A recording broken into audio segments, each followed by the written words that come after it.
Well, greetings, everyone, and welcome to another Saturday morning of the Fantasy Show brought to you by the SPORTSKRIB. Oh, man. Boy, oh, boy. That Thursday night game. If you guys if you guys were like me, you got 2 or 3 Eagles in your fantasy lineup, you might be a little disappointed this morning.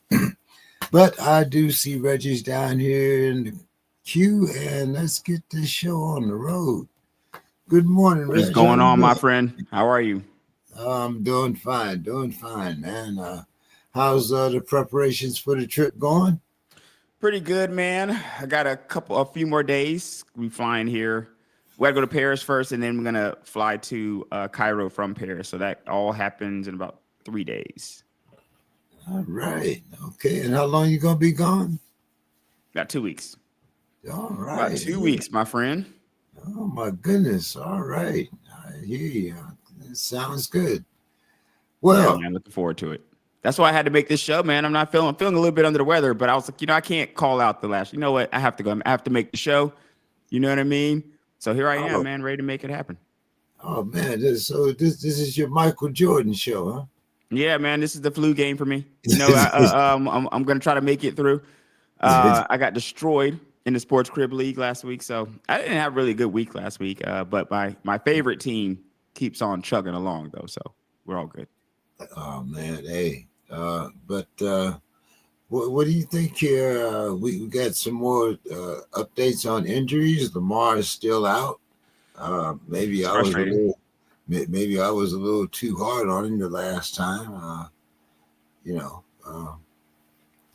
But we also have Kyler Murray. He's listed as questionable.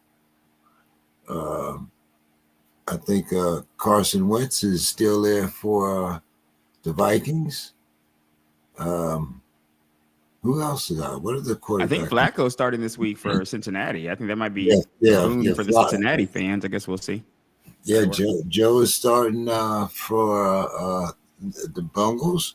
What do you think about the Cleveland situation? We have Gabriel starting, and they're playing the Steelers at home, no less. Yeah. The Steelers are at home, or Cleveland's at home? No, the Steelers are at home. Okay, it's rough. It's rough for anybody. Yeah, we're playing the Clowns at home. They are without. Well, we don't know who it is. Their starting quarterback right now is Gabriel. A lot of people thought that they would activate. Who's the guy they got on the taxi squad? They went and got Bailey Zappi right. to go with Shador and Gabriel, from what I hear. I hear they're paying like several quarterbacks in some capacity. Well, it seems like they have 7 or 8. I don't know.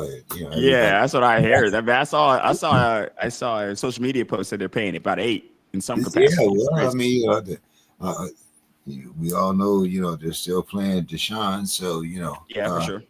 So, so earlier in the week, they were talking about that Shador would not be the backup. That's strange. Just let him go at that point. Just let the guy go. If you ain't gonna, come on, man.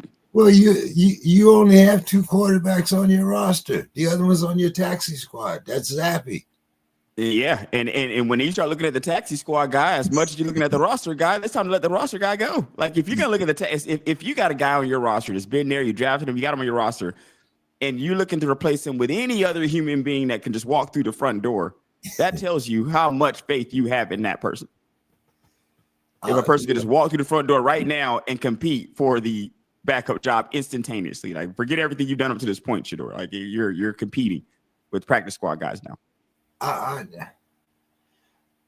This is a situation that I'm having trouble with because I'll admit I was a little pessimistic.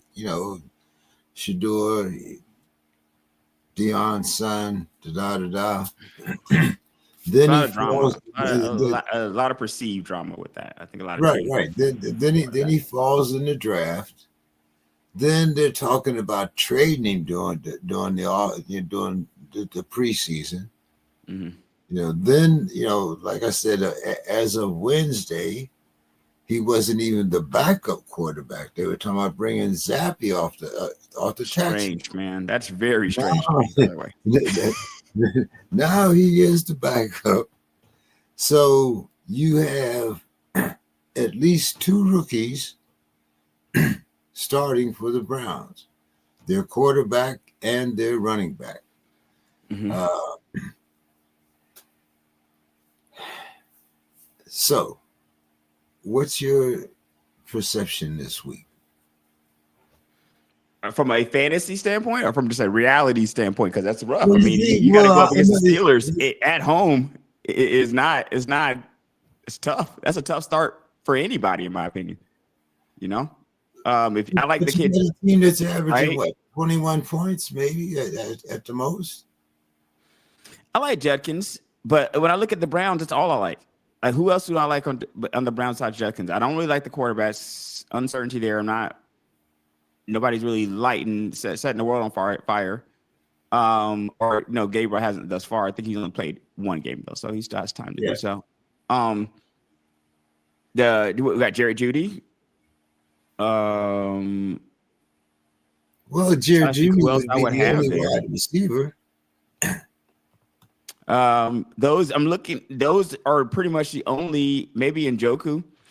These are the only fantasy viable players. I'm trying to really rack my brain here to see if there's any more fantasy viable players on Cleveland, but I just don't think there's a ton. I don't think there's a lot. No, like you said, there isn't a lot of fantasy value on Cleveland, Jared Jeudy, and the new guy on the block. So let's talk about some of the guys that seem to be missing, and whether you would buy or sell them. And I'm going to go, and I'm going to use Yahoo here as my reference. Mm-hmm. And we'll start out Caleb Williams, starting or sitting. Who's he playing? They're playing at the Commanders. It's rough. It's a rough game. But I whether you would start or sit Caleb Williams, sometimes this also depends on just who you have. And a lot of these questions are going to go like this because I really believe this. Like, I'm going to give you an example. I have Jaden Daniels on my team. Matt Stafford is my backup quarterback. He's done better. He did better than Jaden Daniels last week. But is there really a reality or real world in fantasy where I would start Matt Stafford over Jaden Daniels? There probably isn't a reality where that happens. So whether you would start Caleb Williams or not depends on if you're like me. Do you have a Jaden Daniels? Do you have a Josh Allen? Did you probably already started Jalen Hurts? Or it depends on if you got any of these other guys, because he's a viable starter. So let's say that you don't have a guy, or maybe you got guys on bye or something like that, and you need a viable starter who can put up points, who has that lottery ticket, like, hey, I'm gonna start this guy and he's got a chance to put up points. Yes, absolutely. Caleb Williams is a guy who's got a chance to put up points for you. So I would start him if I had to, but that's not saying I'd be enthusiastic. I'm more enthusiastic to start like a Baker or somebody like that if I had him. Okay. Jordan Love against the Bengals, and they're on the road. I like that matchup. No, I kind of feel the same about. I think that the Packers are at home. I like it either way. I don't trust the Bengals, man. Like, you could have said they were playing in London, man. It would not have mattered. I would have said, hey, I like this game for the Packers, and I like it for the Packers wherever they play it at, because the Packers are looking good this year, man. Jordan Love, the last couple of years has been good, and I feel the same way. I don't know how Golden's coming on, but I feel the same way kind of about Jordan Love as I do Caleb Williams, because these guys kind of all occupy the same space. Unless you're going to talk about guys that are solidified in that top 5 to 10 guys, who I don't necessarily feel like Jordan Love is, but they kind of float on the peripheral. Like him and Caleb Williams, they kind of float out there, and even with a guy like Dak, Prescott could put up major points, right? He can the most yards thrown and stuff like that. He's going to put up points. But a lot of guys disrespect him in the draft process. Like they're not looking to go out and draft him, you know? So I like Jordan Love. One of Jerry's guys, and you don't know, right now that you don't know who the hell he's throwing to, except for That's Jordan. true. That's true. And I think they flat around in that tier of they can get it going. See, these are guys there's a tier of guys, and Dak is in this probably, but Dak will probably be leading this, to be honest with you, of guys that I like who are high. They can be high floor guys, because they're going to at least go out there and throw the ball a million times, or they have habits that lead to a high floor for you. So you say, hey, well, I'm going to at least get this. Maybe you get a guy who rushes a lot, or rush 50, 60 yards, or rush 40, 50 yards, get you a few points there. And you're like, well, at least I know I'm going to get this at least. I'm not going to come and check my score later and see single digits or see like 10 points here. But are they the guys that's going to get you like the 30, 40 points, really rip it off? You know what I mean? And usually not.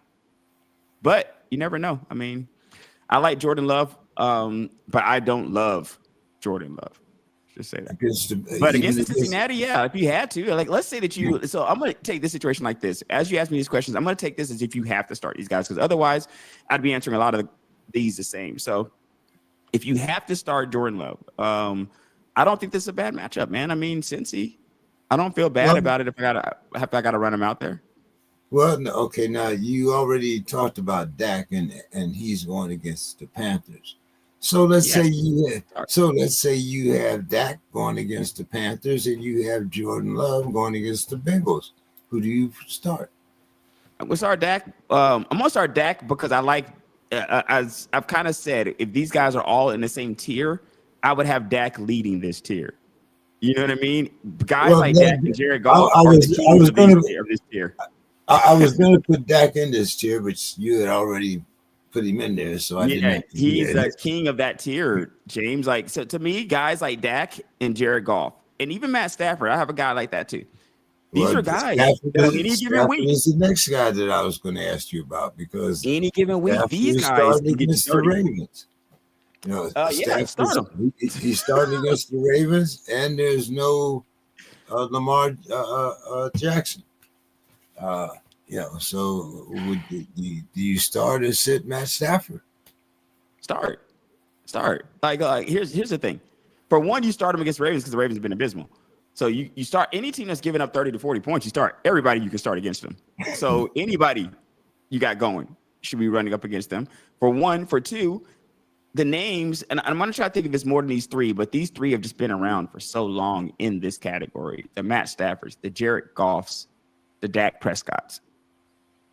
And they almost deserve a certain tier of different than Caleb Williams and Jordan Love. They really do. They deserve to be separated out of that tier, because these three guys are guys that on any given week can get you 30 or 40. They have floors and ceilings. You know what I mean? So they have high floor. They might have a high floor, but they have a high ceiling also.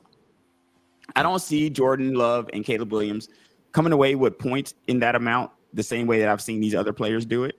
On any given weekend, Jared Goff get you 30. Dak Prescott get you 30. Matt Stafford get you 30 on any. You see what I'm saying, on any of these given weeks. So to me, all these guys are starts. You got guys like this you may have picked up for bye weeks. Let's say you got a Josh Allen or something like that, and you got these guys they're around for bye weeks, and you're forced to start them. I'm not too upset about that, especially now. Well, Thinking about the Stafford situation. Like, I got to start Jaden Daniels. I got Jaden Daniels and Stafford, but Stafford going up against the Ravens make me think, man, should I? I just can't live with Jaden Daniels going off on my bench. I can't do it. As you know, a lot of times I base my lineup on the opponents and not necessarily, the name. You already mentioned Jared Goff. Jared Goff going up against Kansas City this week. Kansas City coming off a loss. Of course, Goff has been putting up the points. The Lions are averaging. They have to be averaging at least 35. I can't. Are they averaging 35? Are you serious? Well, they put up 50 against right? Okay, so that might be an outlier. There haven't been that many games. So one game, if you got 50, it was been 5 games so far. If you got well, one game of 50 points, then that's killing your average. You got one game with, I think you got, if I'm correct, I think you got one game with 52, and you got another game with 40 something, and then you got a game with 30 something, and then they lost. They lost the first game, but after that, look what they did to Minnesota, and even it's a great football team, though, man. Lions been a good football team for years, man. The last few years, but what a turnaround that story has been the last few years.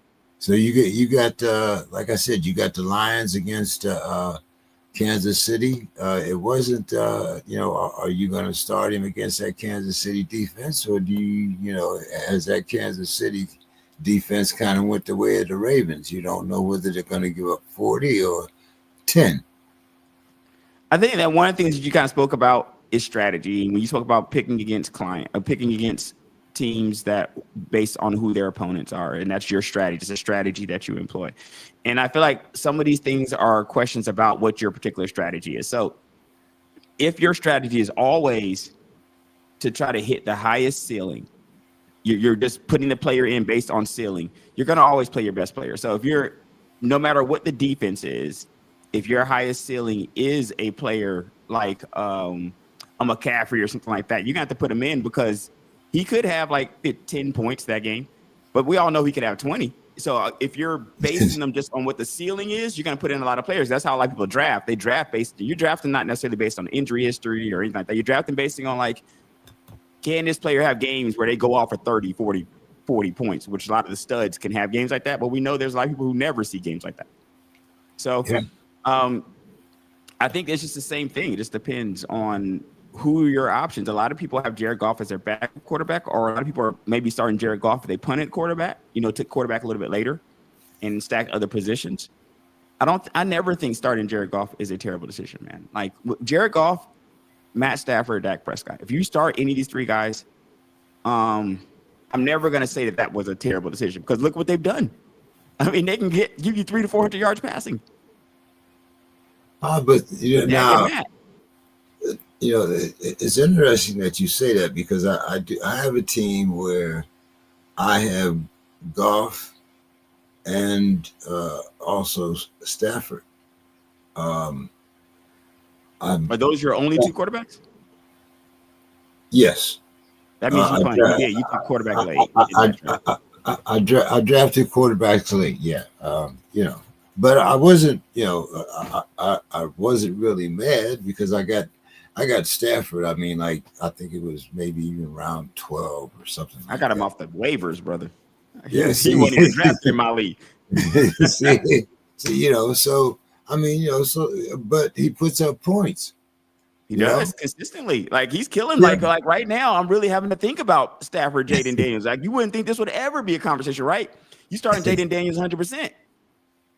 That's become a thought when I'm looking at the last weeks that I probably would have won if I had started Matt Stafford versus not, and I lost. Let's talk about some running backs. Of course, now we have Rico Dowell. He's coming back for revenge. The Cowboys are playing the Panthers. But here's the thing.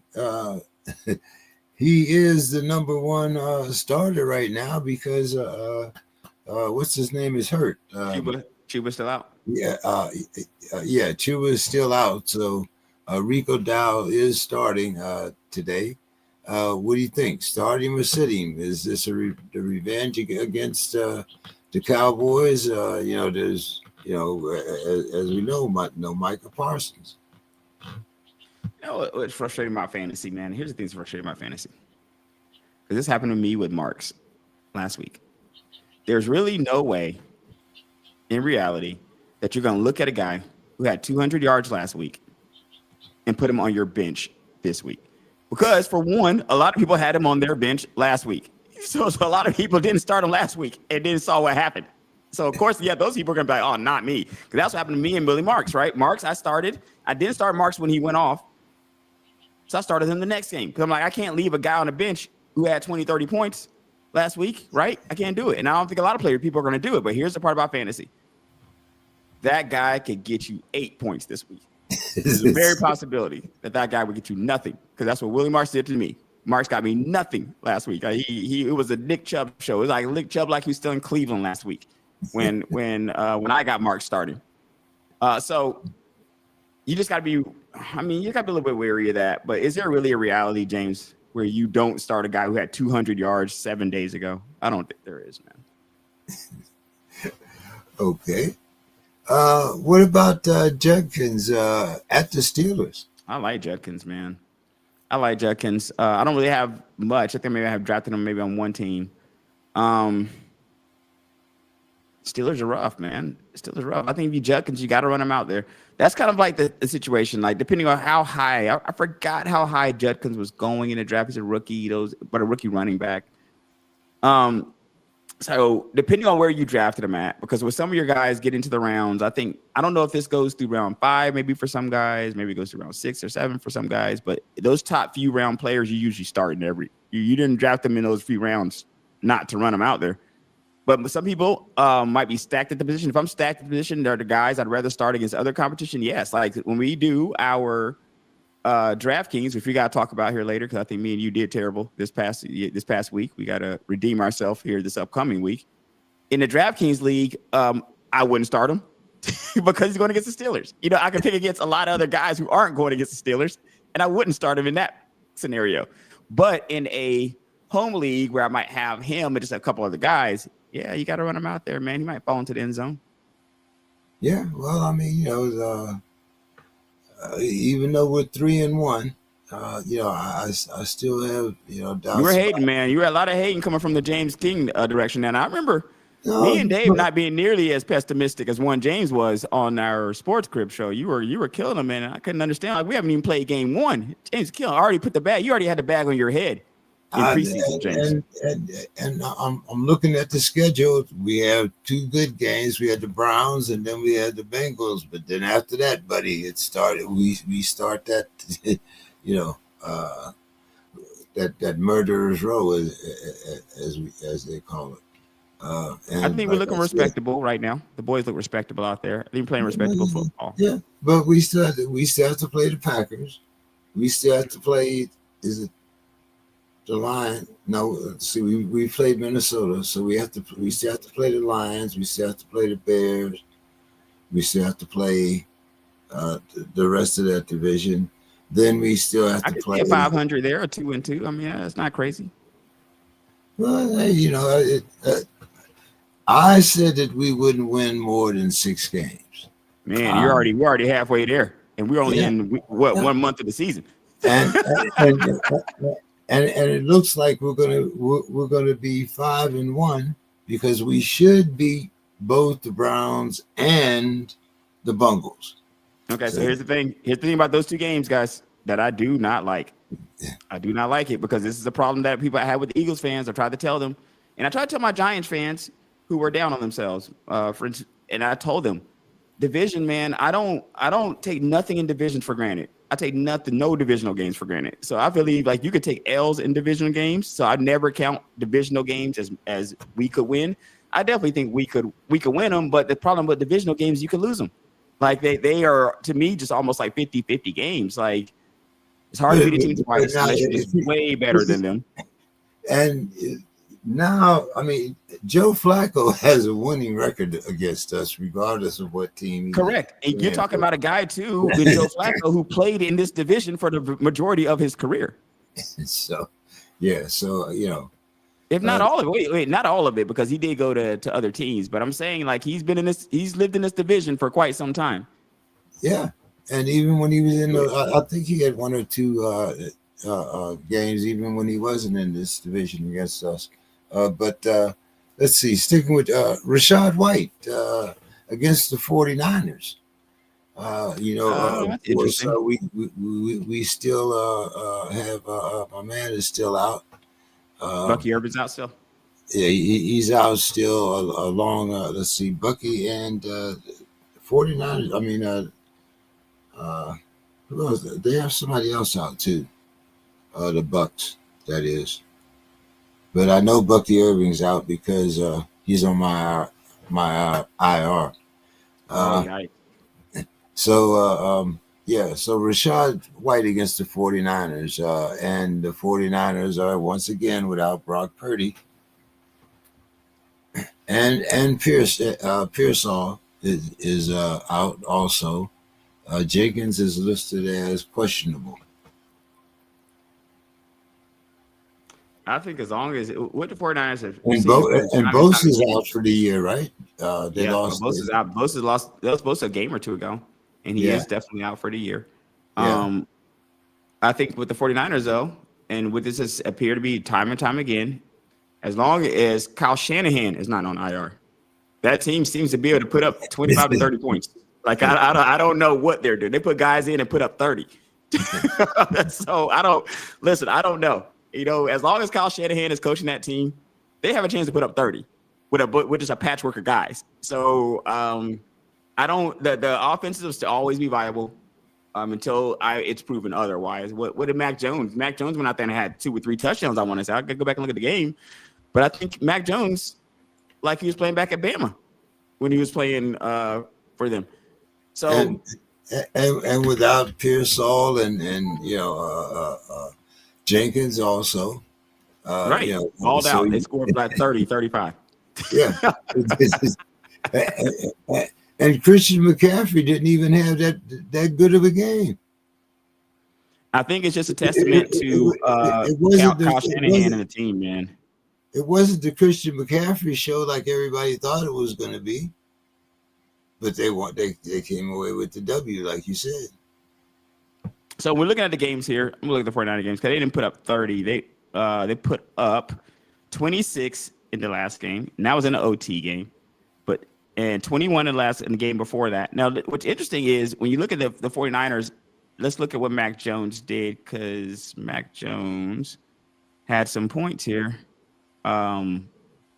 last week.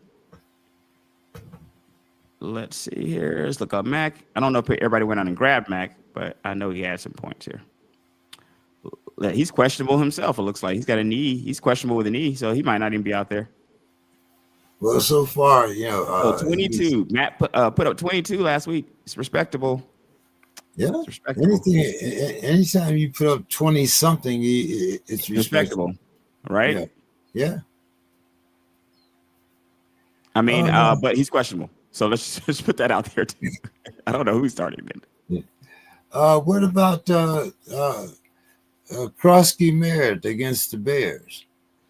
You gotta like which I think similar situation that we're gonna talk about with Rico Dowdle. I mean, Krosky Merritt went off. How do you sit him? And he was getting drafted higher. He's going against your Bears, though. Now remember, we had asked you about Jaden Daniels. You had talked about Jaden Daniels earlier. Mm-hmm. So he's going against your Bears. Are the Bears? Are they able to put up enough points to outscore the Commanders? I hope it's a shootout. I need Jaden to get me 50 today. I hope it's an absolute shootout. I need the Bears and Caleb to go in there and or is it at Washington? You said it's at Washington or in Chicago? It's at Washington. Okay, so in Washington versus the Bears. So yeah, they're playing at the Bears. Oh, so they're going to be in Chicago. Yeah. Well, if they're in Chicago, then I mean, I like it. I mean, the Bears aren't a pushover, man. Like I think I like the timeline on that team. I like the way things are coming along. I think Caleb was a better quarterback people give him credit for. So what's up, Hauck? I like so I'm a fan. I'm a fan of the Bears in general and what they've been doing. So here's what I need to happen. I need Caleb to put up 30 and Jaden Daniels to have to put up 30 in an absolute shootout that goes to overtime with Jaden Daniels throwing a 20 to 30 yard touchdown to someone. That's what I need to happen. That's the game script that I'm going for today. I don't need any of these like 17-20 games. I can't take that today. I need Jaden to really go out there because I got Matt Stafford behind you. Matt Stafford's putting up supreme numbers. So if I'm going to keep starting Jaden Daniels over Matt Stafford, which I will absolutely continue to do, but it's getting harder to do. I need a game. So what's up, Hauck? How you been, man? Good. It's been a little while. I had a couple of trips there. Then we're like moving back out to Chicago. We still have our half vacated. We're still getting furniture, so Very in nice. one of these side rooms here, but beautiful sunny day in Chicago. Speaking of Caleb Williams, we actually went to the Bears game 2 weeks ago, the one where they beat the Cowboys. Oh, I good. think Hauck, they're a better team than I think Caleb Williams is better quarterback than given credit for. I think the Absolutely. Bears are a better team than given credit for. Like the Bears, like, you got to watch out. Not necessarily with the line, but I can see shades of what, how the Lions started to come along, and it came along slowly, but you start to see pieces of it. And you're like, hey, man, that Lions team, they're starting to look different than they looked before. And I see shades of that with the Bears. Not saying that they're there now, but I mean, they can I'm be. not promoting gambling by any stretch, but I may have, like when we went to the game, we're going to be at the game live. The Cowboys defense had already just given up 31 points back-to-back weeks. It looked awful without Parsons. I may have had a DFS lineup that did pretty well for me, where I stacked it with several of the Bears players, including Caleb, Moore, and Rome. So, Wow. now Goodness I wish I gracious. had Burton in that game too, because he Right. was dirt cheap and he caught that like 70-yard pass. So, Man, it's always great to get players like that in there. Try to sneak them into your lineup. They're disrespected. They don't do anything, but have that one catch for you. now, of course, I'm going to take credit for that. I should also say that I have a little bit too much of Swift in my fantasy leagues this year, because I thought in the Ben Johnson offense and with all the new offensive linemen, he was really underrated, and it seems like he may have been properly rated, and maybe I was wrong. So. And I have him in my home league, and he's been. I'll tell you this: he's been a good floor play for me, Hawk. He's been a good floor play for me. You know what I mean?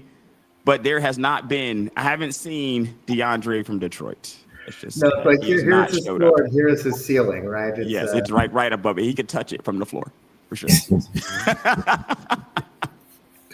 Chris, I'm glad you're here because this is Reggie's last show for 2 weeks. He's going to Egypt. So, you world travelers, what? That's why we get on the show when we can, man. We got to travel this world, and then we talk a little fantasy, and then we travel the world again. Well, the timing is perfect. It's like a baton pass, because I should be free the next couple weeks. So with Reggie living up to the name of Worldwide Reggie, I should be here. And then end of November will be the inverse. Because I'll tell you, I've got 3 back-to-back weekends of New York, Guatemala, and Australia. So I shall be there. Like 2 months of nothing, and then a 3-week whirlwind. There we go, man. That's the life you live, man. It's not a bad one. It's not a bad life. It sounds like a tour of duty for me. We'll go to Panama, Costa Rica, and Vietnam. It may be a tour for my liver. We'll see. But Chris, we haven't had you on for a little while, so let's talk a little Smash Mouth, man. How's things going with the the league and everything? You can get us caught up. So weekly still going, and people are having fun, and you can tell people are getting better each year because we're seeing more creative combinations and more higher scores. The single player campaign, which if you're not familiar with Smash Up, watching this, where they have the only single player game, it's like Street Fighter or Mortal Kombat U. Each week are playing a head-to-head matchup against a boss or a team, however you want to think about it. Just very traditional fantasy football. Each team gets harder as you go, though. So your goal is to beat 8 unique bosses or teams before week 18, before the end of the season. And if you do, you win, and you're in like the Tournament of Champions. Totally free to play, no pay to win or anything. So people are having fun with it. We actually have one team out of the nearly 1,000 that are playing. We have one team who has been perfect so far and beaten every boss every week, which that's interesting. Is it another boss? Are the bosses playing themselves at this point? Chris, is that happening? The bosses this year are tough. It took me 3 weeks to beat my first one. It's been so. What's funny is last year we had the bosses were thematic and they're random teams, and we had some of the experts doing it. And actually, the thematic teams, with us picking random fantasy teams, did worse than this year. This year, we constrained ourselves a bit. We actually modeled. So last year was called Road to Glory. This year, it's Road of Champions. And unofficially, the 8 teams are sort of modeled after the 8 best playoff teams from last year. So as you can imagine, the final boss is very likely to be the Griffins. It's based on the Eagles. The first boss was the Lambs. You can probably guess that was based on. And in that vein, you know, myself or Hybo, whoever is picking for the team, we'll pick like 5 or 6 players from that real life counterpart. And so, like, actually last week, you know, I'm saying lineup for the Wranglers who are like the Texans, and the Texans put up 41 points. I set what should have, in my mind, was a beatable lineup. It beat every single team. It put up so many points. It would have won the weekly tournament. Apparently, this correlation can be very powerful. Wow, that's interesting. Yeah, I've kind of found that this year too. That you know, you can put up multiple players, you know, on teams like that. Unfortunately, this backfired Thursday when I put all the Eagles in. Yeah, I told you, James. We've talked about this before. You were heavy Eagles, man. We've gone over this in the past couple of weeks, and I said, "Hey, bro, you got a heavy Eagles lineup here." I'm heavy Eagles, and I'm heavy Lions, and Chiefs. So this week, my lineup is really messed up because the Lions are playing the Chiefs. Philly already lost it. The only redeeming factor that I had is that I've been high on Scatterboo. So I have I got Scatterboo as well in a couple. I had the same as well. Quite a few teams, but if you look I didn't at start that him. game, That's my problem. He did not start on any of my teams. I do have him. He's present, but he did not start. And if you look at it, Scatterboo had the points, and even though the Giants won and Dart was a big part of that, he only put up 14 points fantasy. Yeah. I went to Scatterboo.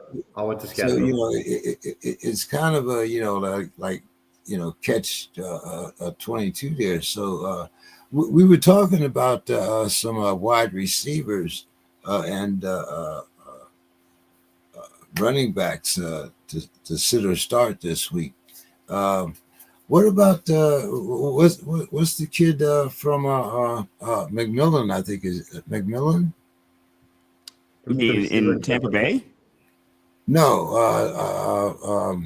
Let me get back over here. Where am I?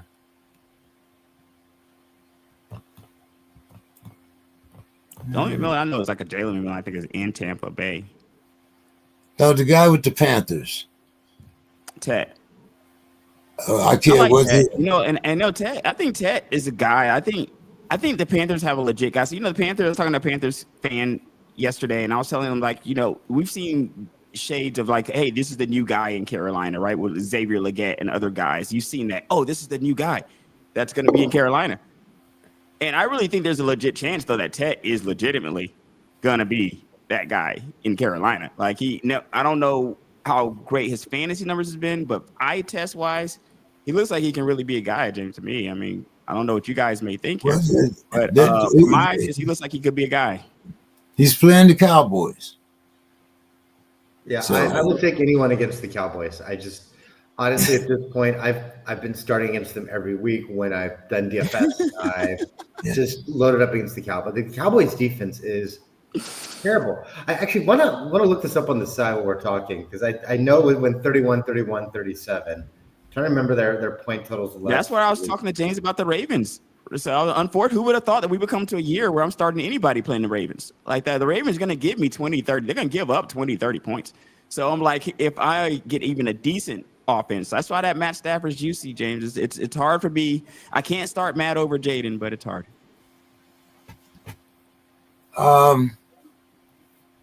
Stephon Diggs.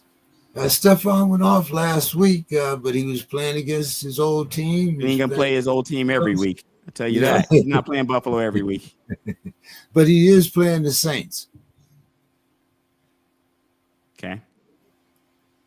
So City was starting. Hey, so here's the thing. If you have Stephon Diggs, you probably are struggling a little bit at wide receiver. I think the way he's played, and I think going against the Saints, and almost as importantly, I think Diggs is coming towards the end of his productive career. I think that Drake May is entering his productive career. May has looked really good. Yeah, not on time. I still don't think the Patriots have a lot of targets. If I had to start one Patriot this week, that's aside from May, I'm going for Hunter Henry. I think that the Saints are really bad at guarding tight ends. Henry would be my smash start there. But Diggs, if you have him in your week at receiver, I think he does make a solid start. But I'm not starting him over a top option. Well, we're going to talk about tight ends next after we get finished with the wide receivers. What do you think, Darren? I think the same. Like if you got Diggs, you're probably gonna struggle leaving him on your bench. You know, I mean, if he's on your team. That being said, if we're in, because I'm in a 3 wide receiver league too, and that's what a lot of this comes with, so much caveat with these questions that we ask. They come with a lot of caveats because they come with lineup caveats. If you can start, so in my home league, I can start up to 4 wide receivers. You know, I got 3 starting and I got 1 I could put into flex. So I can start 4. So then Diggs becomes more startable in that environment.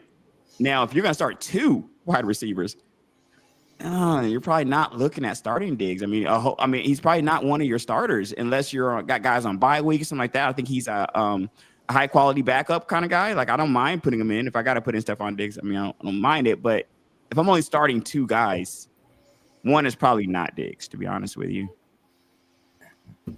Okay. What about Olave on the other side of the ball? He's. I think I'd rather start Diggs this week. Olave's been fine. He's been serviceable, but that New England defense has actually been pretty strong. And I don't know, Olave, I don't know what you think, Reggie, but Olave has sort of been maybe the wide receiver version of Swift. His floor has actually been relatively safe, but there hasn't been a lot of upside. And I don't know. Obviously, there can be a that's because of Rattler. What do you think why do you think that is? You think Rattler's hindering a little bit of that? Yeah, I just don't think the Saints offense is that good. So I feel like Olave's getting enough volume that he's, coming out of every game with, 60, 70 yards. Like he's not leaving you with like a 0 or a 1. But there's no Gonzalez this week for the Patriots. Yeah, I don't know. They seem well coached. The Patriots just seem like a team that is playing better than the sum of their parts again, which they haven't for the last few years since Belichick.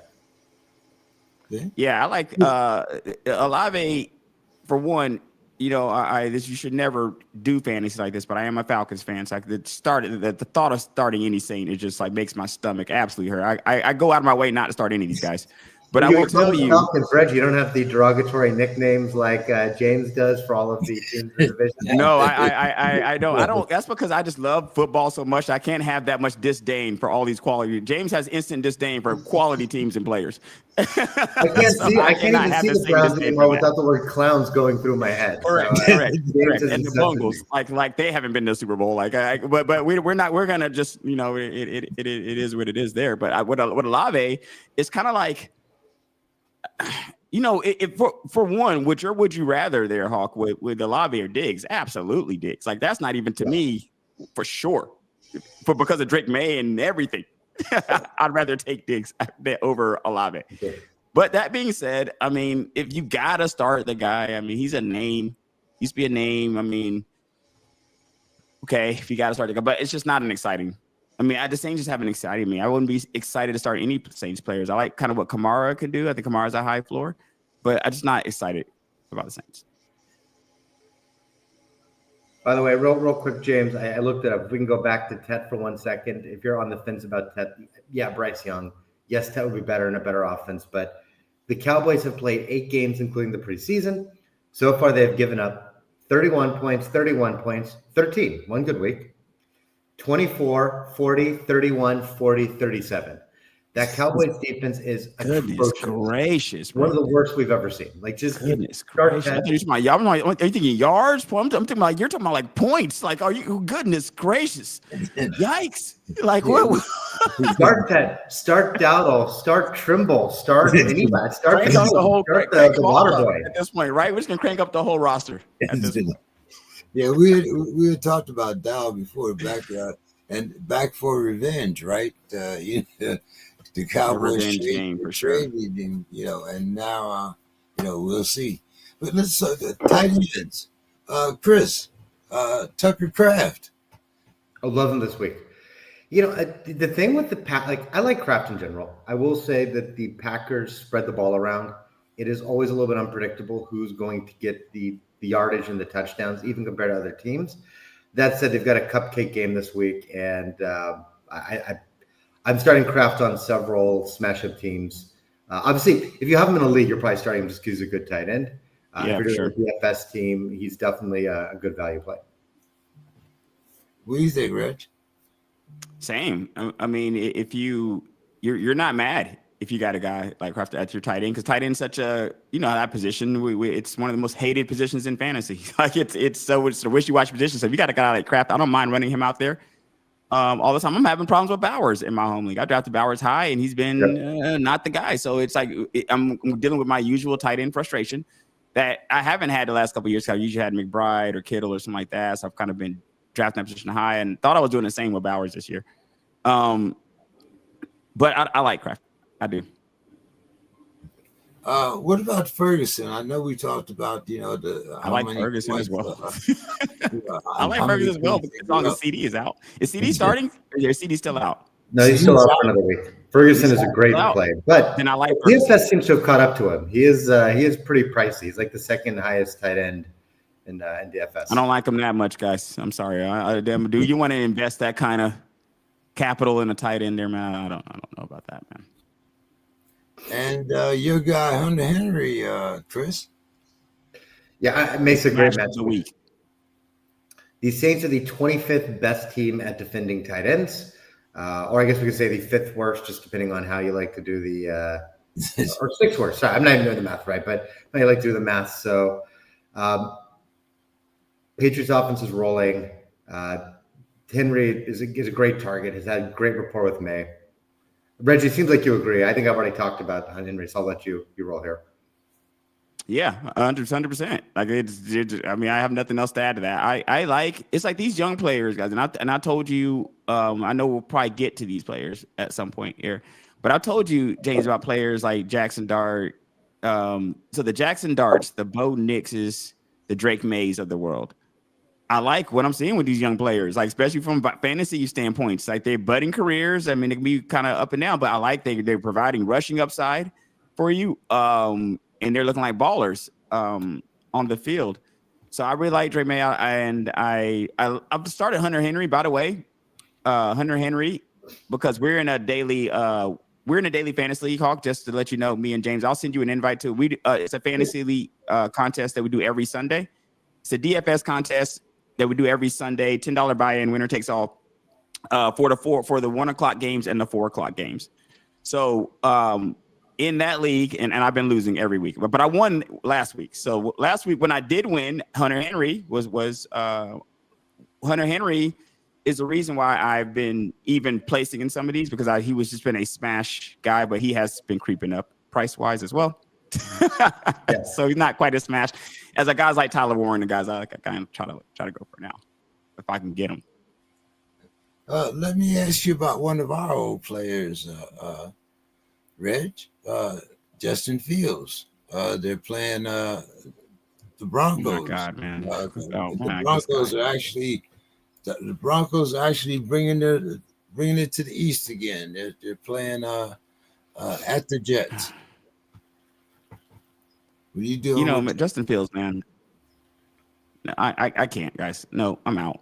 No, I'm out. I'm out, bro. I'm out. I'm not doing it. I'm not doing it again. I'm not, because here's the thing.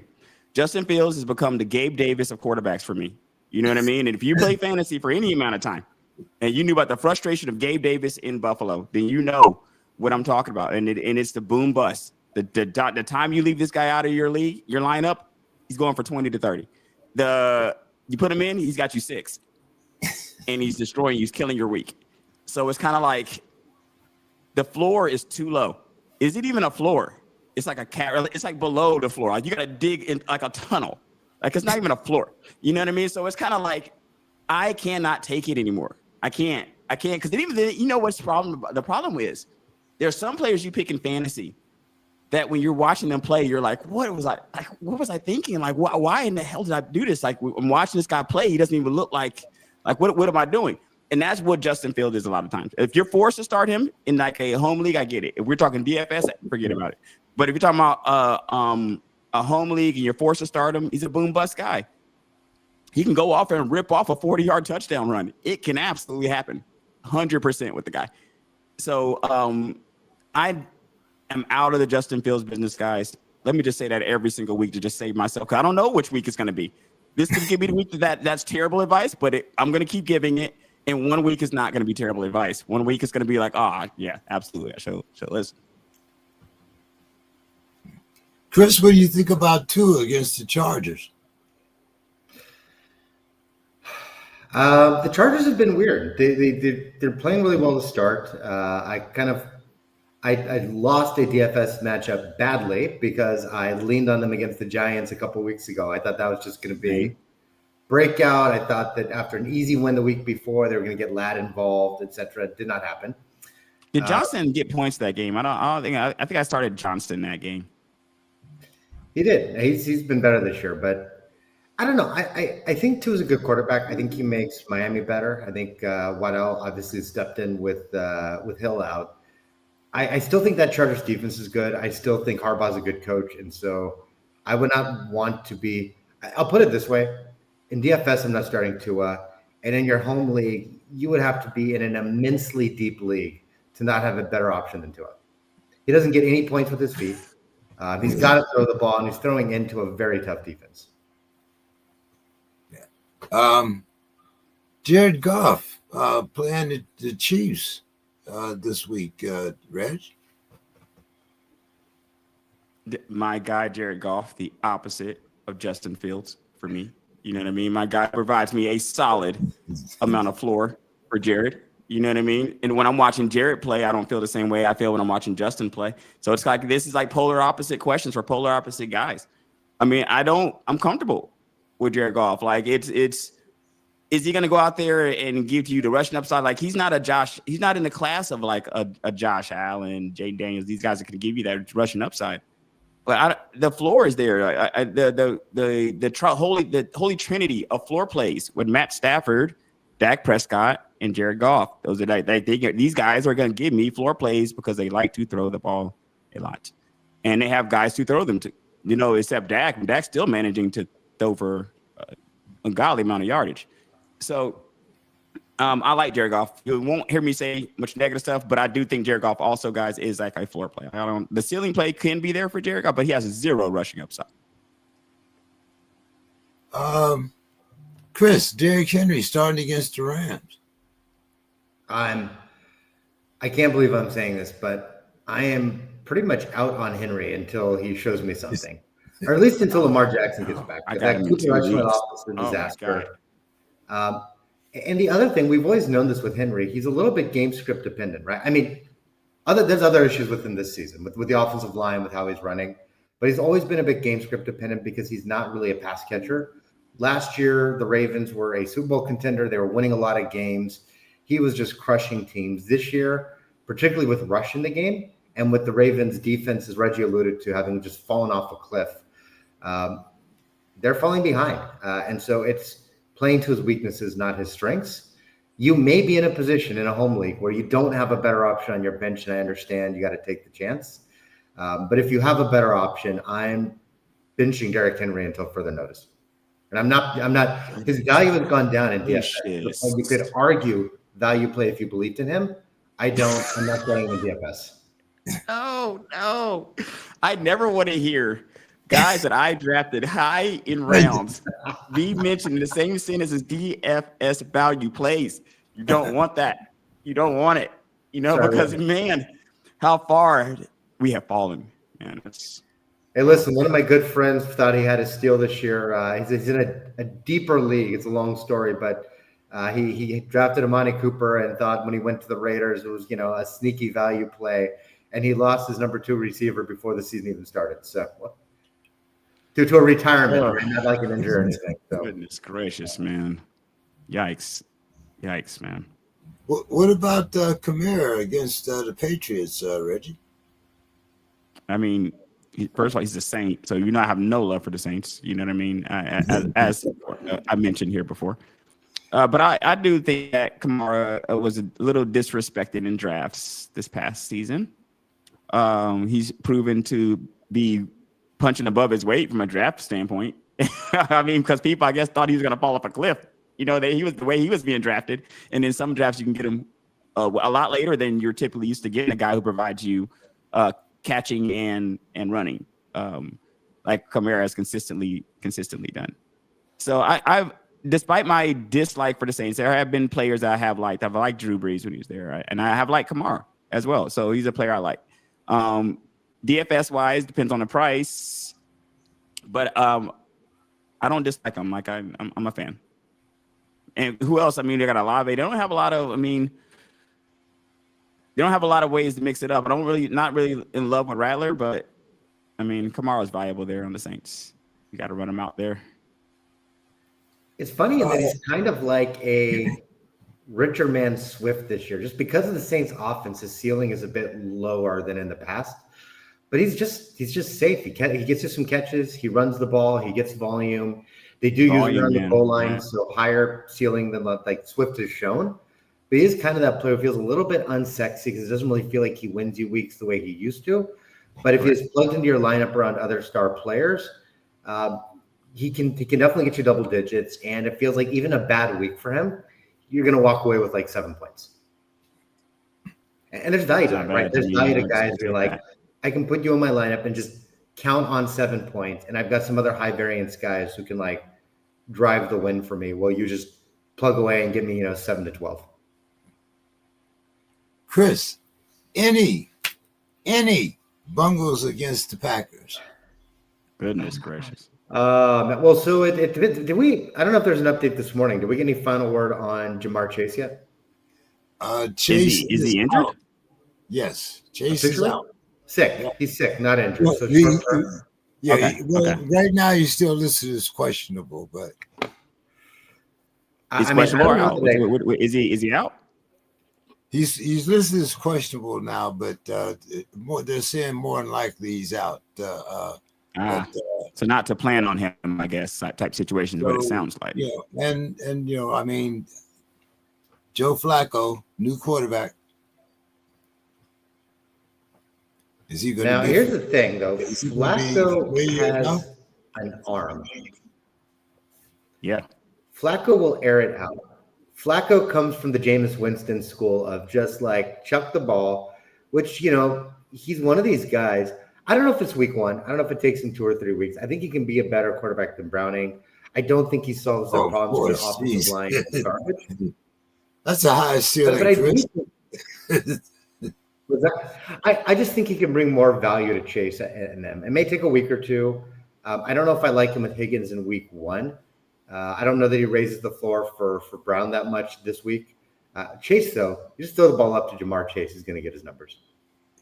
So, yeah, if Chase plays, I'm still starting Chase. But if he's out, then I don't know what the Bengals do. You know, it's interesting there, guys. I was on another show this week, and one of the things that was discussed, we were talking about the Jake Browning, Joe Flacco situation, right? And in my head, we was like, yo, of course, it's a smash. He's Joe Flacco's way better. Here's the thing. We went to the stats, and he's actually not. Jake Browning has been better in almost on most statistical categories than Joe Flacco has been. But in my head, I'm still hoping for the deep ball Joe, right? The guy that's going to go out there and throw the deep ball and get you and make you more fantasy viable. But statistically, from an NFL quarterback, when you look at him, you could always argue and say, well, he doesn't have a Chase and Higgins there, you know what I mean, on Cleveland. So that can always be a viable or argument for Joe. But statistically, he hasn't performed much better than Browning. He's about the same guy and worse in some certain categories. But I do, if I'm a Higgins owner and I'm a Chase owner, I'm popping champagne when they say they got Joe, man. Like I'm popping because that's it. That's it. We're back, guys. We're back. And Chase, like, he never left. It doesn't even matter. You got to start Chase no matter what, because Chase can just be that guy in any given game. But if you're Higgins, fire him up, man. Let's go. If you're Higgins owners, I'm ready. I'm ready to go. It's funny you guys mention that because I have AJ Brown and Chase on one team, and they have just done. That looked good in the draft, man. That looked amazing. Yeah, look, Nice draft. just like having Derrick Henry and Saquon Barkley look good in the SPORTSKRIB draft.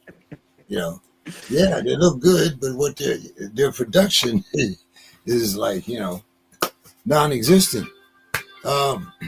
So Funny, I got a little bit lucky. I'm in a league, a college league, and I had forgotten this year. I was at a Cubs game during the draft, trying to do it on my phone. I forgot that it was super flex, and I was shocked how much the quarterbacks were going for. So I exited the draft with, I don't know, I'm blanking on the last. Cam Ward and no one else. And so, but I had a pretty deep team, and another guy in my league had drafted. I think it was Josh Allen, Jalen Hurts, and Lamar Jackson.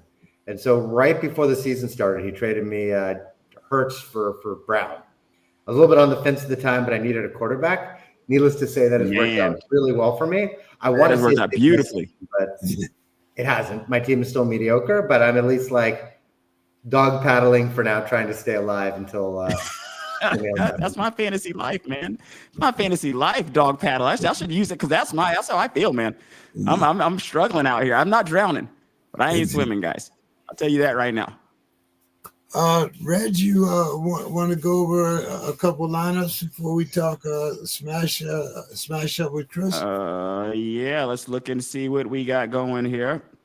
So, my favorite league is our keeper league because I just destroyed that league. Even though I came into that league, I came into that league late, so I was kind of bitter about it because, your keeper league, you're coming to the league late. All the guys are being kept. All the great players are being kept. But I was able to get a couple guys this year. So this is my second year of the keeper league. I am 5-0 in this league, and this is my best league by far. So I will talk about it, and it's going to be all downhill from here. You know what I mean? So let me just go ahead and get this out the way right now. Which one is I destroyed? Which one is that? The Extraordinary Gentleman? Is the Extraordinary Gentleman League. Yeah, that's our keeper league. I think it's the only league that I'm perfect in. 5-0, but my lineup, which should be amazing, but Derrick Henry just hates me. But I'm gonna go over my lineup here, and this is a keeper league lineup, ladies and gentlemen. So just know this is not your average lineup here. So I had Josh Allen this past weekend, Derrick Henry. I would have Bijan, but Bijan was on a bye, so I plugged in David Montgomery. I had Ibuka, who I just really love. I drafted him. I love Ibuka a lot. I had Nakua. I had Hunter Henry, my guy. Jacoby Myers, Broncos defense, and Bates. And let me see. Keon Coleman on my bench would have got me more points. Let me see here. Than Myers if I put him in my flex. But otherwise, guys like Ibuka, Nakua, and Montgomery, like they carry the week for me. Josh kind of underperformed what he typically does. But, yeah, crushed in that league. Yeah, that league, this is my heavy Eagles league. So I had Jalen Hurts, who didn't do bad for me. He got me over 20 points. But then I have, as you can see how this league is going to, my lineup kind of deteriorates from there. I got Merritt starting. I have Carter starting. What's wrong with Merritt? Is Merritt now? Merritt is a decent player, right? No, but I'm just saying this is in the keeper league too. You got to remember. So oh man, yeah, that's yeah, absolutely. It's a part there, man. I don't want to do it to you, but yeah. I also got Michael Carter, so that's telling that tells you how I got AJ Brown. Once again, Eagles heavy. My other wide receiver is Quentin Johnson. I like Quentin. I picked him up in a lot of leagues, and he hasn't done bad for me. He is listed as questionable right now, but I'm hoping he's all right. I got McMillan as my tight end, Jameson Williams as my flex. My defense was the Eagles. They gave me a whole 1 point, and my kicker was Jake Elliott. But I am starting out. I do have 40 and a half points starting out. So So I want to ask Hauck what he thinks about my lineup that year. Hauck, do you remember the lineup that I even said? Go ahead. You can. I was going to ask you. Say it one more time for me, real quick. Yeah, you can give it to Okay. him. So I had Josh Allen, Derrick Henry, Montgomery, Ibuka, Puka Nacua, Henry, Myers, Broncos, and Bates. That was last week. That's not necessarily this week, though. This week, I am going with Josh Allen. I'm going to put Bijan here back in, right? Because Bijan's back. Nice little upgrade. So I'm going to go Josh Allen, Derrick Henry, Bijan. You know what's interesting here, guys? No, CD's still out. So I would have CD Lamb on this. I have CD Lamb and Kittle also, just to show you how beastly this roster is. I have CD Lamb and Kittle, and they're just not even playing. I remember last right year you're now. making some of these trades to set up we're having that debate. Yeah, exactly. And it's all panning out. Yeah, well, I'm happy to beautiful. see it. Nacua, I'm gonna run him out there. So what I think I'm running Ibuka back out there again because I can do Coleman or Golden. What do you think about that there, Hauck?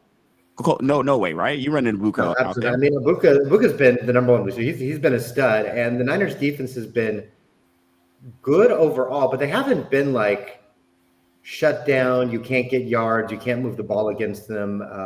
Nacua had a big week, like last week. It's sort of a weird Niners defense, and maybe it's like fool's gold because our efficiency numbers have not been like amazing, but we've just come up with big plays and gotten stopped. Winning, so. I mean, staying in games, staying in game. And Exactly. Christians look pretty good. So I got Jacoby Myers in the starting lineup right now. So I don't know if you feel like I should bench him for a guy like I got Montgomery or Henderson. No, I feel like Myers is fine. It kind of goes back to what we were saying earlier. Myers, he's probably not going to get you 20 points, but he's probably not going to get you less than like 5, 6, 7 at like a minimum. Travion, within a couple of weeks, could be replacing him in your lineup. But for whatever reason, the Patriots have just been really hesitant. I actually have a DFS lineup. FanDuel gave me a free ticket to play this week, and I'm like, okay, I'll set a lineup. And now when I've got a strong mix of Patriots and Panthers, and I'm starting Ramondre. I mean, they kept giving him the ball. They gave him that has to change as the season goes on, and it could this week, right? For all I know, but until I see Henderson really gets some volume, it's just hard to start him.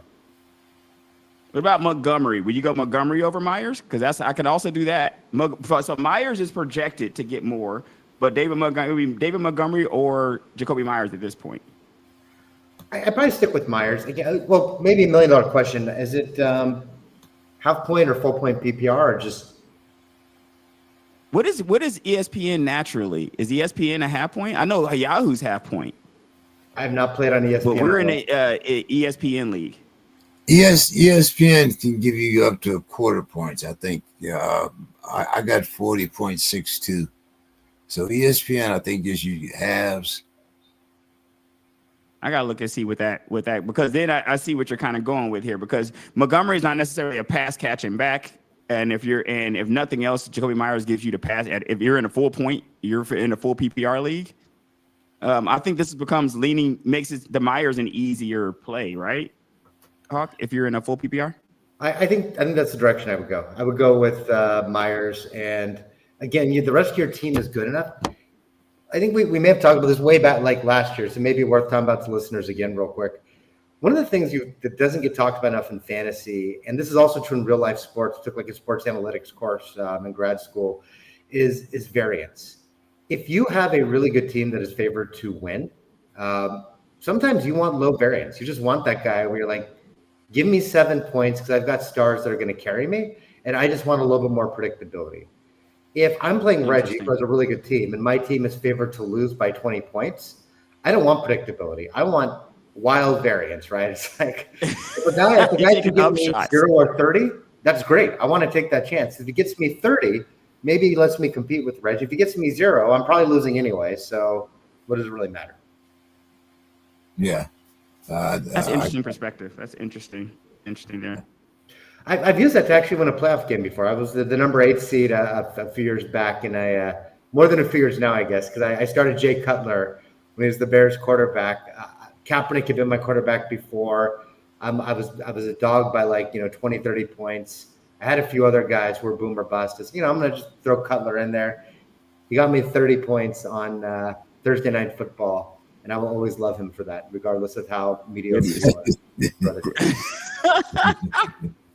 I hear you. I hear you. What do you got in the Sports Crib League, Reg? So I took an L in that league pretty badly. And my roster was, when I look at the team now, I can see why I took that L, to be honest with you, man. It was, hold on a second, just lost it here. My team, Justin Fields, who I will not be. So I'm going to redo this whole lineup as I'm going over it right now. Justin Fields, he's out of here. DeMarcado, who I think fell into the end zone. I got to go and look and see. Did he fall into the, I think he got me some points. So okay, this is probably what you saw. He had a play where he had like a 70-yard run, and he did that. Oh, it didn't negate it. Oh. He tossed the ball out of, he celebrated too soon. Oh my God, that might have got it for me, guys. He might have been he's out of here. DeMarcado, though, just to show you how the desperate straits. Listen to this, guys. This murderer's row. DeMarcado and Derrick Henry, Garrett Wilson, Xavier Worthy, McBride, my guy, who I just love all the time. Zay Flowers is questionable. I gotta kind of look into that. Lions defense and Harrison Butker at the kicker position. That's why I love DFS. I don't want to deal with these kickers, man. These kickers are ruining my life. I had Spencer last week. He was out in a second. I had him in 2 leagues. Instantaneous gone. But this league is going to change. I didn't start Dart this week, which I was going to do. I was going to start Jackson Dart. And Jackson Dart got 23.6. Yeah. And I was going to start Jackson Dart. I told you last week, James, how much I like Jackson Dart because of the rushing upside. I told you. He keeps giving you those games where he's ripping off 50-yard runs or 50 yards and giving you those 50 yards in rushing. Those are super valuable in fantasy. And I think he's got like 3 of those. I think in all the games he's played, he's got a significant amount of rushing yards. So I should have started him. Somehow Justin Fields is still here. And I have no faith in this roster. I don't even want to ask you about this roster. This roster is not even worth your time even thinking about. We're just going to go into James because this roster is such trash. I would never ask you to think about this, man. I'm sorry, man. I'm just going to fix this. As you're talking, James, I'm going to fix this roster as you're speaking. Well, last week I ran out Stafford, Gibbs, Rico. Not bad. That's my team, my home team.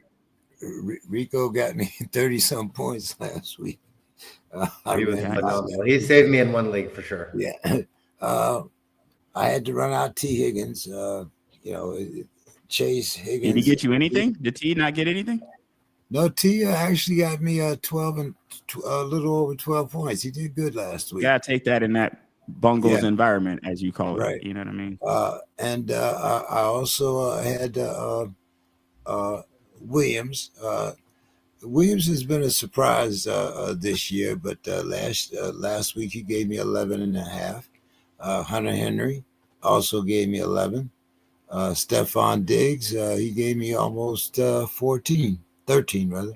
The Bills defense and Prater was my kicker. So I did good last week as far as that league. I haven't set up my team for this week, Reggie. So I just fixed my lineup, man. I put Ted in and then Bijan Robinson back in. So I'm good. Good to go. And the last league was the last minute league, right? Bills last minute league. How'd you do there? Yeah, that was Bills league, and Bills got some crazy scoring. And this is something that we also need to highlight. We highlight the different league settings and stuff on this show, but the scoring, guys. Just as Hauck alluded to with the PPR and the half PPR and all this stuff matters extremely. So if you're in, and especially if you're playing with players that have certain premiums like this league, as I'm looking at the scoring in it, when I have Patrick Mahomes projected to get me 50, and I got my defense projected, to give me a ton of points. It's like this looks like a premium league, like a quarterback premium league and a defense premium league, because those numbers are astronomical. But I won that league last week, and it's actually the one where I'm my second best record. I'm 4-1 in that league, and I won with Patrick Mahomes, Ashton Genty, Jonathan Taylor, my guy, Charbonnet, JSN. I also got Jameson Williams in this league. I got the Kelsey. I have the Mahomes Kelsey stack on this team. Travis Etienne, Vikings defense, and that's even with Strader going out. I still won that game. So I'm going to replace the defense because they're on a bye, and I'm going to replace Strader here for this week. What do you think about that team, Hauck? That team, I will ask you about. What are your thoughts on that team? So much better than a moment ago. I mean, as soon as you throw Bijan back in, it immediately is a major upgrade, right? I know I missed him right, for sure, last week in a couple of leagues. I think like you said, scoring has a big impact, but I'm a fan. Now, what do you think about what Jonathan Taylor's been doing? He's been doing Jonathan Taylor, surprise guy for me because he wasn't going where he's performing. Like his performance so far this season has been on. You guys remember when he was like the number one guy a few years back? His performance has been incredible up to this point. What is your thoughts here on Jonathan Taylor there? Because from where he was being drafted at. So remember how I was talking about earlier, how I'd always love, Jay Cutler, Amani Cooper. I'll always have, he had a couple 40-point games in the playoffs for me a couple years ago. My history is littered with players I'll remember fondly for great moments. Julio Jones, Jordy Nelson, they were a part of that 8th seed run as well. Jonathan Taylor, the last 2 years, I have had faith in him, and I have drafted him way too high.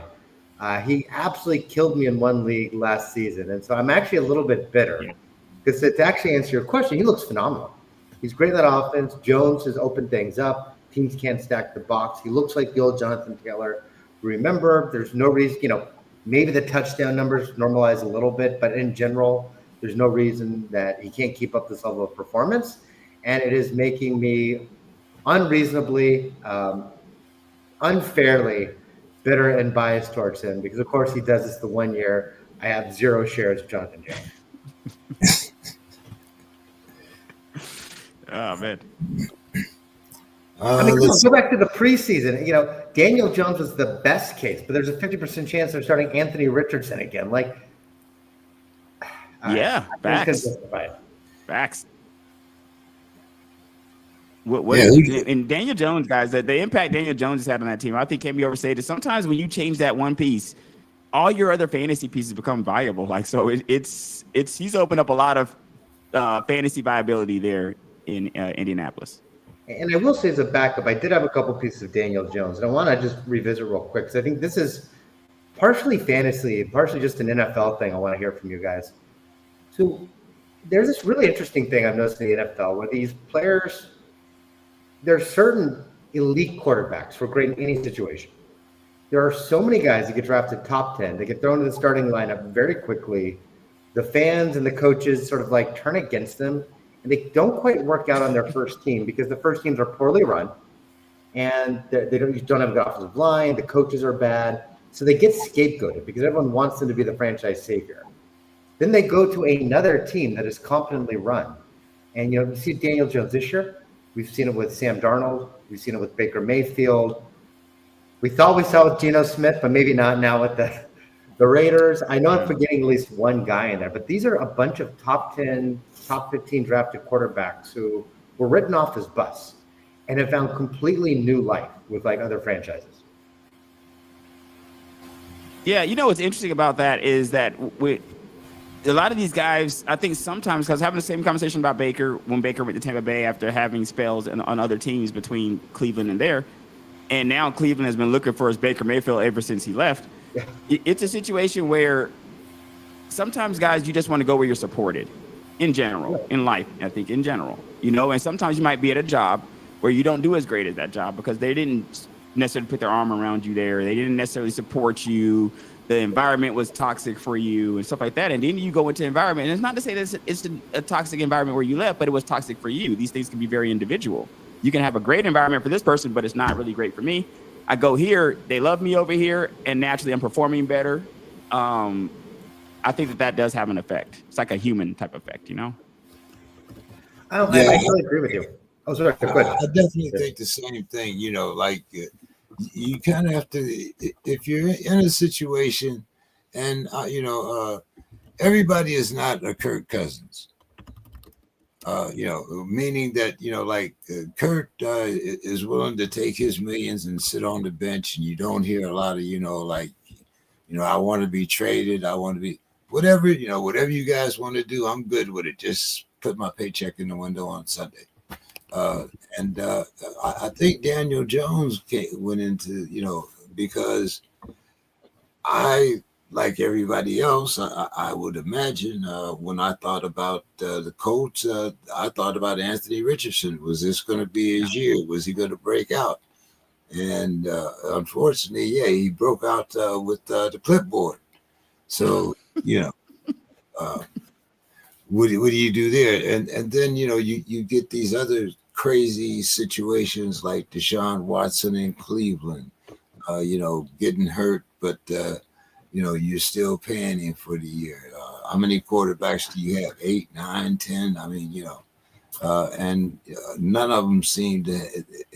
It just seems to be a toxic environment. Look at the way you have some of the other players that have changed teams. Look at how Saquon did last year. You can't, it hasn't turned over to this year, but a lot of times, like you said, it's just whether or not that environment suits you. What do you think about Bo Nix,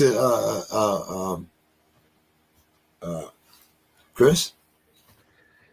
Yeah, he's interesting. It's funny because Denver's having a good season, so can't really fault him. But I kind of expected Nix to, based on how he performed at the end of last season, and given Sean Payton's ability, I sort of expected Nix to make a little bit more of the leap that it looks like Drake May is making.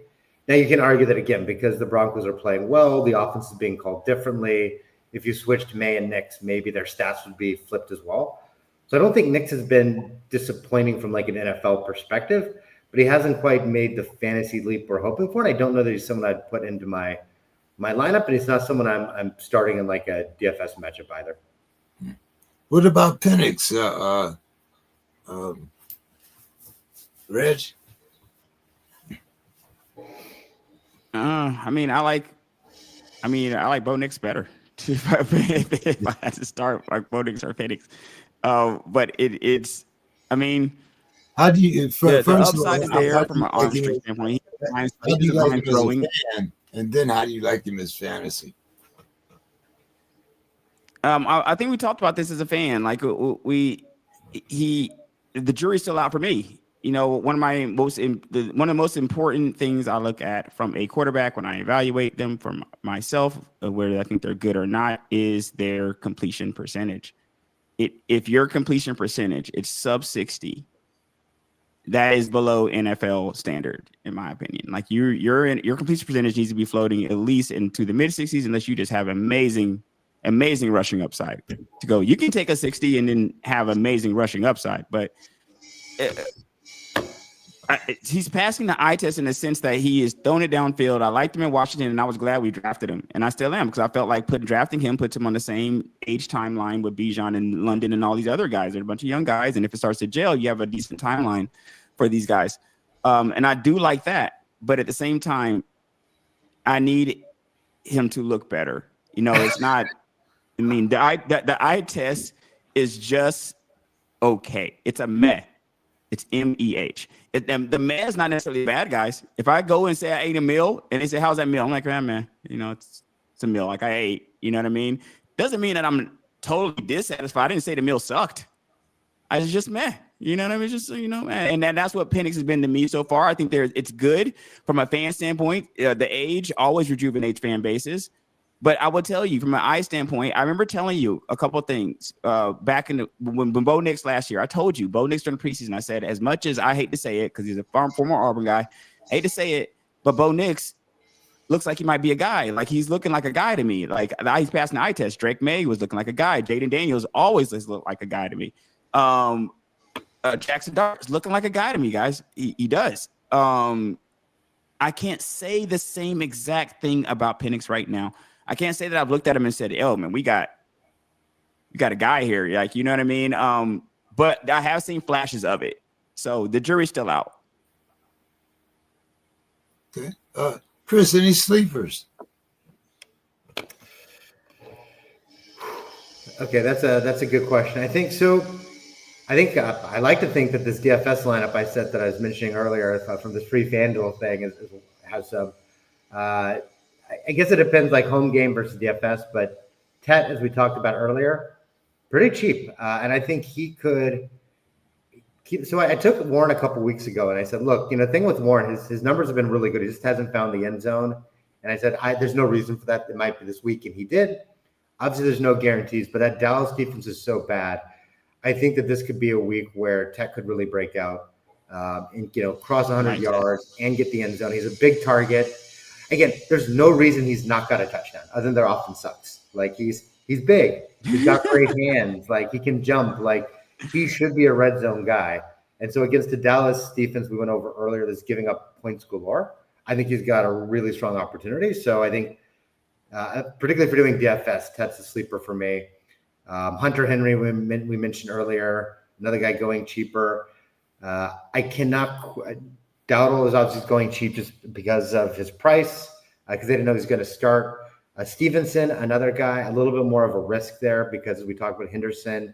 Any week could be the week he takes over, but they're still giving Stevenson the bulk of the carries. He's a veteran. He's a better pass blocker, which is something we don't always think about in fantasy with rookies, but NFL coaches, as I'm sure you guys know, definitely think about how can we protect the quarterback and make sure their head doesn't get taken off. So he's another guy going dirt cheap. Stevenson's basically the same price as Haskins, right? Because I debated Haskins, but I don't know if Haskins is the goal. It's going to be the one to get the carries. Stevenson could easily get the carries and catch some passes. So those are some of my sleepers this week. Okay. Nice. I got Dowell or Williams. Which ones do I start? Dowell. Look, Javante's good. He is good. Again, that Dallas defense is tissue paper. The Carolina defense isn't great, but the Dallas defense is single ply. The Carolina defense is two ply. So take that however you want. Also, you need that. It's a big difference, guys. It's a big difference.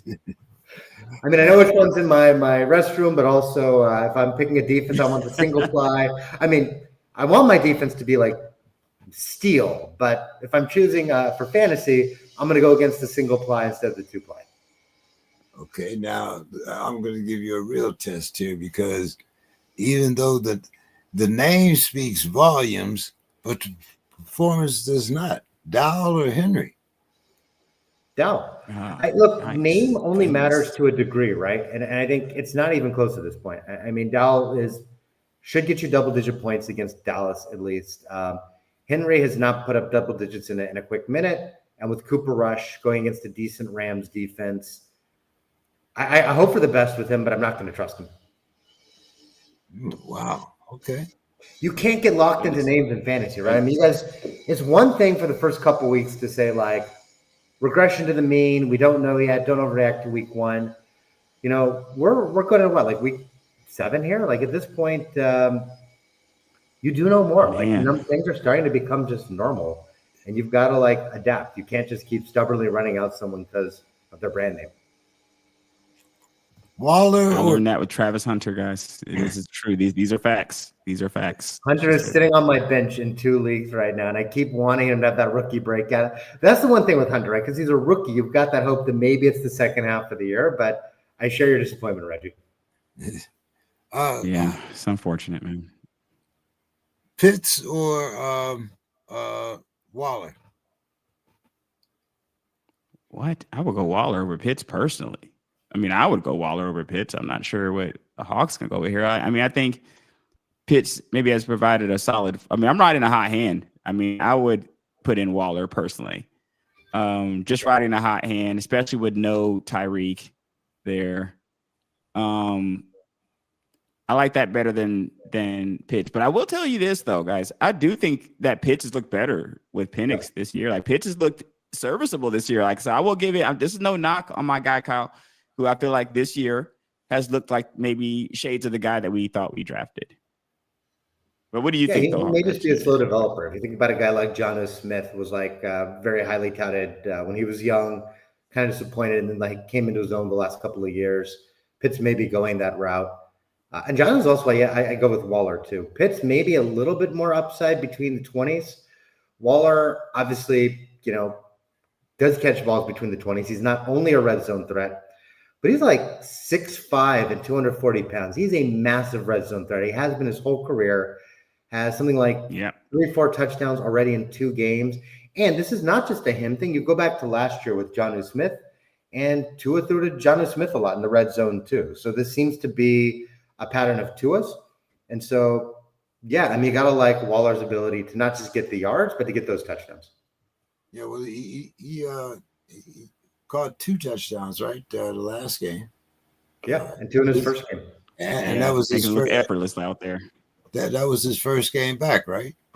In 2 years, something like that. All right, he's played 2 games, hasn't he? Because I think he's got like a beast in 2 games. Okay, all right. Hey guys, well, Reg, glad you could stick around with us. I know you're going to be gone to Egypt for a couple of weeks. Why don't you give us some final thoughts here, man? You're going to be able to type your lineups in? Oh, I'm putting them in. I put my lineups in all over the world, man. As a Hauck may know, just because you're traveling, things don't stop here.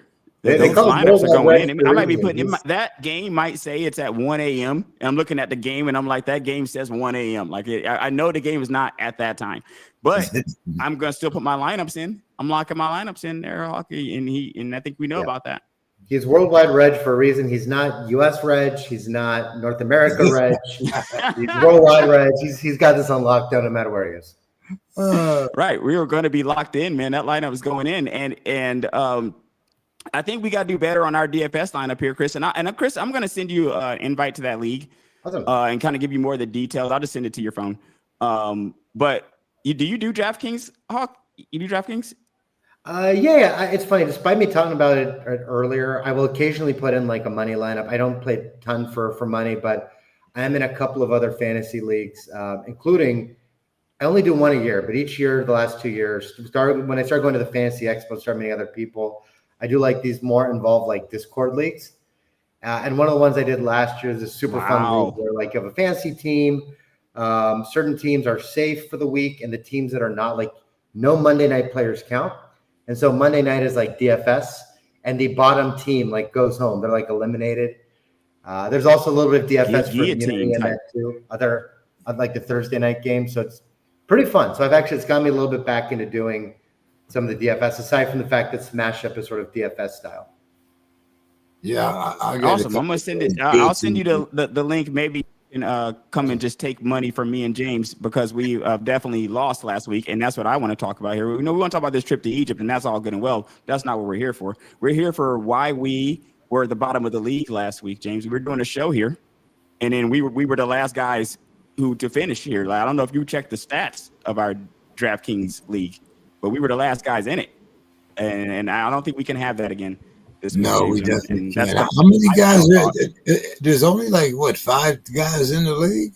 So we had 10 guys join, about 5 guys. I think it's gonna take me about roughly a year or 2 to build up to about roughly 10 or 15 guys playing on a consistent basis, and then maybe I'll just start kicking people out maybe after the second year, because I just started it up. And some people don't even play DraftKings, so some people are having to talk them along.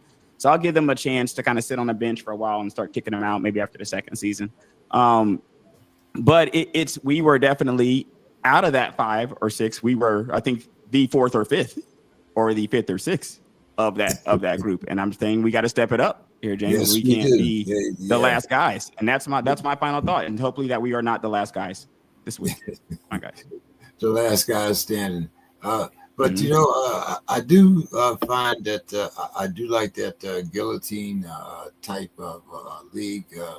It kind of keeps you a little bit more on your toes, and it's you have to keep up. There's no choice. when you're in a guillotine league. 100%. Chris, I look forward to talking with you the next 2 weeks.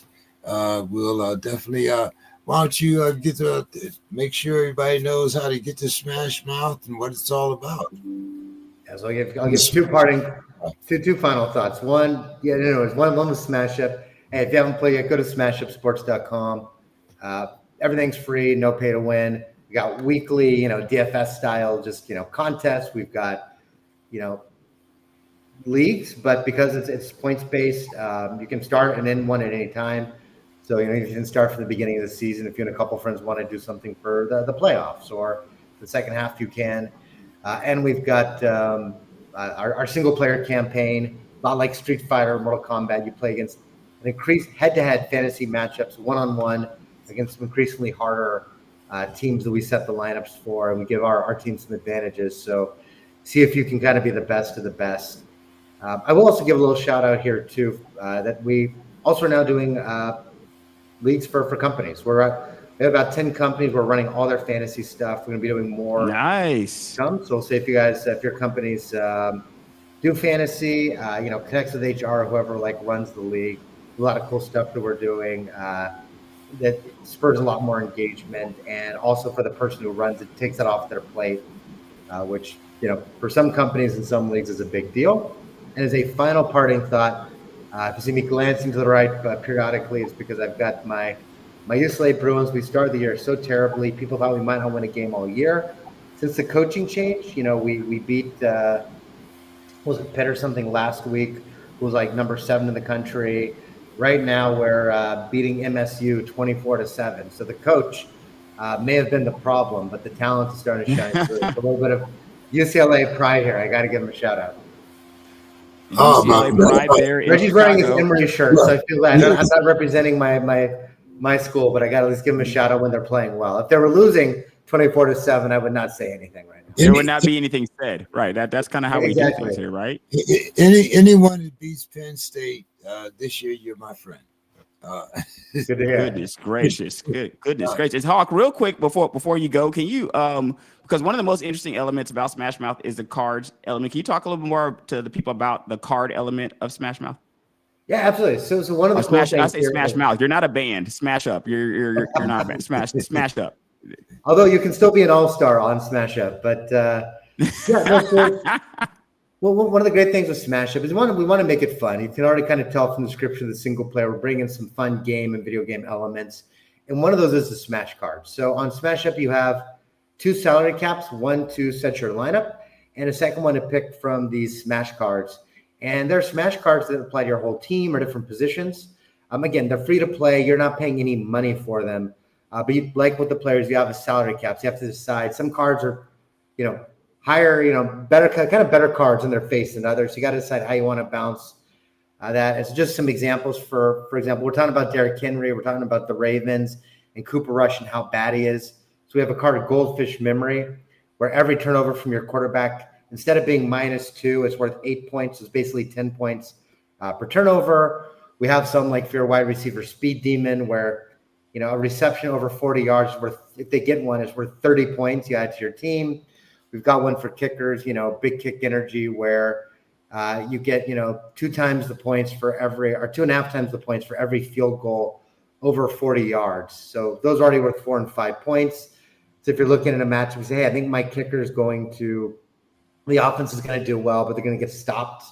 They're playing a good defense, but they're good enough offense. We're you can play that and try to use your knowledge of the game. Right? Almost like using player props on your team. What's that? Speaking of the kicker cards, we're kicking 70-yard field goals now. I think every game has an attempt over 50, right? I mean, it's getting more commonplace, guys. They're knocking those 50s down like they were 30s back in the day. I mean, they're 30 to 40s. Those 50s are going. You used to get points for those 50s, extra points. Now it's kind of I think a lot of teams might be changing their value next year. I definitely think that leagues are going to have to start at least delineating 60-yarders. For a while, 50 plus was the top category. We're going to need a category of 60 plus for 6 points because they're starting to happen. Yeah. All right, guys. Well, hey, Reggie, we'll see you in a couple weeks. Chris, I'll see you next week, and we'll either cry in our beer or else we'll be celebrating. One of the two, right? Well, thank you. On the DFS thing, I'll get that from Reggie. I'll join this week. And hey, Reggie, have a great time in Egypt. Can't wait to hear some stories when you come back. Yeah. All right, guys. So, See you next time. One of you guys send me I still haven't been able to get into the sports crib leagues. See if one of you guys can send me a link. You mean you didn't do a smash up lineup last week? I thought I saw you in a smash up lineup last week. I did a lot of smash up somebody else in there, wasn't he? But one of them wasn't for the sports crib league. I have another league. I'll send you the link to it right now. Okay, for the sports crib. Okay, all right, I got you. I can probably send you a link from there. All right, guys, have a good one. All right, Thanks, guys. See you soon. Bye. Yeah.